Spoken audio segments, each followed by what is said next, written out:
Hello everybody, my name is Mark Fittipaldi, otherwise also known as Petrify, and I'm one of the game designers and balance designers on Gods Unchained, and this is the skill series where we talk about some of the high-level tactics that top TCG players employ to win at their game.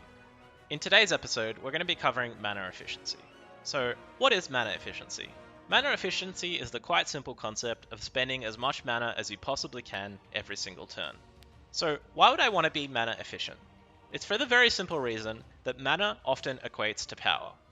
The more powerful cards in the game cost a lot of mana, therefore the more mana you're spending, the more powerful plays you're making. Here's an example of the most simple level of mana efficiency. We have 1 mana available, and we have a 1 mana card in our hand. Therefore, we're going to play the 1 mana card. Now it's important to note that quite a lot of decks won't be able to be mana efficient on the early turns because they'll have a lot of expensive cards, or they just simply won't have 1 mana cards, and that's completely okay. Now, one of the most important ways to be mana efficient is by using the bag of tricks correctly. So, in the example where we just played a Marshwalker on our 1 mana turn, we could have also played a large bag of tricks and played the Aging Veteran, which is a 2 mana card.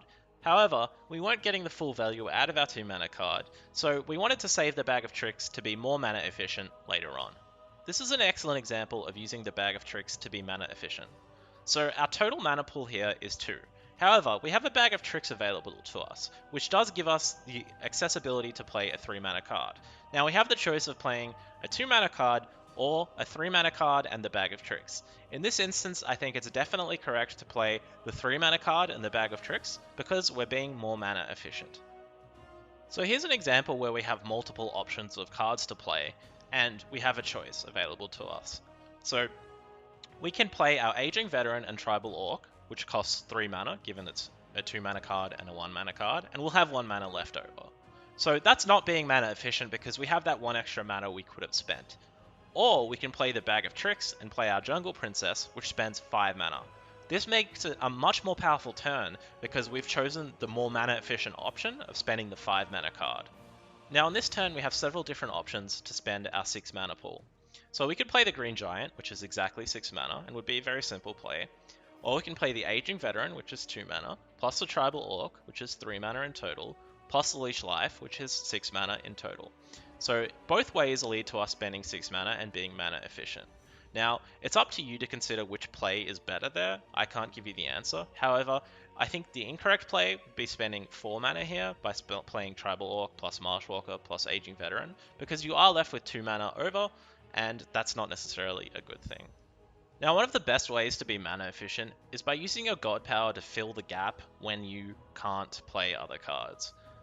So, for instance, I can play my Tribal Orc or my Marshwalker plus my Aging Veteran, that either of those combinations would total to 3 mana, and then I would have 3 mana left over so I can use my Leech Life.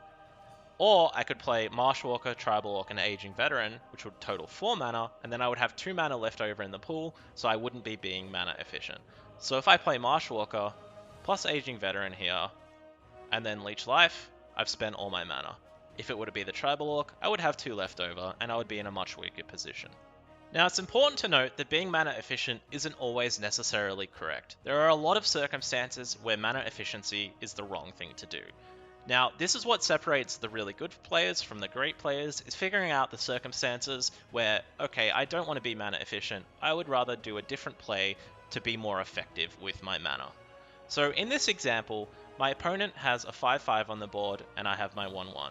I could spend all of my mana on Elephant Mount, which would potentially buff my Marshwalker to a 2-1, +2/+1, or +1/+2. Or I could further develop my board to try and get more value out of my Elephant Mount, and in this instance I'm going to choose to do that. It's important to note that I'm also choosing to not be mana efficient here, because I have the choice of playing my Tribal Orc or my Leech Life. However, spending the mana on Leech Life here is ineffective, as the Hellion Blademaster has Ward. So I'm trying to plan ahead here to my next turn, and I'm going to play the Tribal Orc and end the turn with 2 mana left over, knowing that this wasn't a fantastic turn for me now, because I wasn't mana efficient, but I still think it was the better play than spending all of my mana. So please always consider whether you're making the best play possible and being mana efficient, or being mana efficient and making a bad play. To follow up, I'll show you the next turn, where we play the Elephant Mount for 7 mana, for a huge, devastating play that helps wipe my opponent's board. It's important to note that I'm also trading correctly here by trying to keep as many creatures alive as possible.